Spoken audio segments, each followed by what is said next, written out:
All right, also in Connecticut, one person is dead and two others injured after an early morning crash that happened involving a fuel truck, and it sparked a massive fire on Connecticut's Gold Star Memorial Bridge. Just take a look at that black smoke you see there in this video. Now, here's what we know about this crash. This video shows from the scene those orange flames and billowing black smoke on the bridge. And the damage spread to buildings nearby as first responders struggled to contain the fire. Here's what first responders had to say about that. Water drains which go to the harbor, and there were the Coast Guard and DEP was responsive, and they put up what is referred to as an oil boom. So it has a piece that sticks under the water and then the floating buoy on top, and that contains the contaminated water so that it didn't get to Long Island Sound. The good news is we were having a ebb, meaning the tide was coming in, so that also played in our favor. DEP is now on site. They are they are getting rid of the contaminated water, removing the oil film. It was a home heating fuel, is my understanding of what the truck was carrying. It wasn't a tanker, meaning an 18-wheeler. It was a regular fuel delivery truck. What about all those fumes and the environmental concern on the ground for people who live here in Groton? Is there any? I don't know the answer to that because that's not my area of expertise. I will tell you there were heavy dark fumes, and when you go down there, you can still smell some remnants of it down there. Now, none of the firefighters, because the smoke was coming up, right? So none of our firefighters had to put on oxygen masks, self-contained breathing devices. None of them had to respond that way. Is this just something that, having the bridge there and all that traffic and things like this, or sometimes possibly happening, is this just something that would worry, town league city leaders, that just something like this could happen or could be tragic? Well, if you sat around and looked at all the what ifs could happen, you could worry yourself to an early grave. We don't tend to do that. Now, our emergency management directors, and they were having a briefing this morning, but the emergency management directors train and exercise on this, and they talk about the interaction between each other. And if this happens, what's going to happen, who's going to be the on-scene commander, and then how do we report? And it's a challenge because you had multi-agencies and you had state agencies. The good news is we're on a state radio system, so that made it a little bit easier for us. But the first so let me tell you something. Down here at our level, first responders were tremendous. My understanding from a brief that I received is that the responders that responded on the upper level on the interstate did a tremendous job as well. So, sometimes we don't think about our first responders until we actually need them. And let me tell you something, they earn their pay today. Mayor, can you just describe, just on my social feed, I've been seeing people across eastern Connecticut post about this. You were right there. Well, describe what that was like.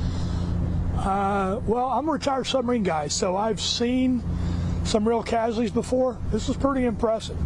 We were talking about the amount of smoke and the heat of the fire, the intensity of it, and that's going to be one of the challenges now, is because it actually melted some of the guardrail, right? So the question is, and this is where the state gets involved, they're going to have their structural engineers come in and evaluate the road and determine, is it usable, is it not usable? So if the southbound lane is not usable, that's going to propose a challenge at how do you direct all this traffic, right? Where does it go? And then one of the things we were talking about down there is we have not, in any of our operations plans, that we have not discussed turning one of the lanes, for example, in this case, the northbound lane, into a north and a southbound lane, right? Now that's not mine, that's the state and it's DOT, but they're looking at that, we're thinking about that, and we'll keep people informed. And the challenge is sometimes when things get on Facebook, it grows legs. I mean, there was a rumor that Spicer gas was on fire because it's within several hundred yards of the secondary fires, but it was never in jeopardy. So we were never in jeopardy of the propane tanks exploding. That would have added an additional layer of excitement, if you will, to this whole thing. But everybody did a great job. Talk about, I mean, we know this, but for everybody else out there, talk about the magnitude of that bridge. Is literally the #1 way that people can get across the way here. Can you just talk about that? All right. So I-95 is the major thoroughfare between Boston and New York. And we get thousands of vehicles over that causeway every single day. So the magnitude of this, if you had to reroute people, and we did this a couple years ago when construction was going on, you reroute them up Route 12 or 117 over the Mohegan-Pequot Bridge and then back down again, or on the 395, and then come down south down to Flanders. That's huge. And one is costly for transportation, but two, it adds a lot of time and congestion. And one of the things we worry about and we were concerned about was congestion here. And one of the things, I did a live Facebook post and asked people not to come within a half mile. Stay off Bridge Street, stay off Grove Ave, stay off Fairview, because we needed to get my first responders here. All the first responders and people did that, and people were cooperative. I'm very happy about that. And can we also talk about what was directly under the bridge? Because I'm trying to picture it in my head, but honestly, I can't visualize what's under there. You said no residential homes. Right. So after this, I'll show you some pictures. Okay. But so directly underneath the bridge is basically state land, and it's vacant, right? So what you have is undergrowth. It's grass that's overgrown, or maybe some weeds that's overgrown.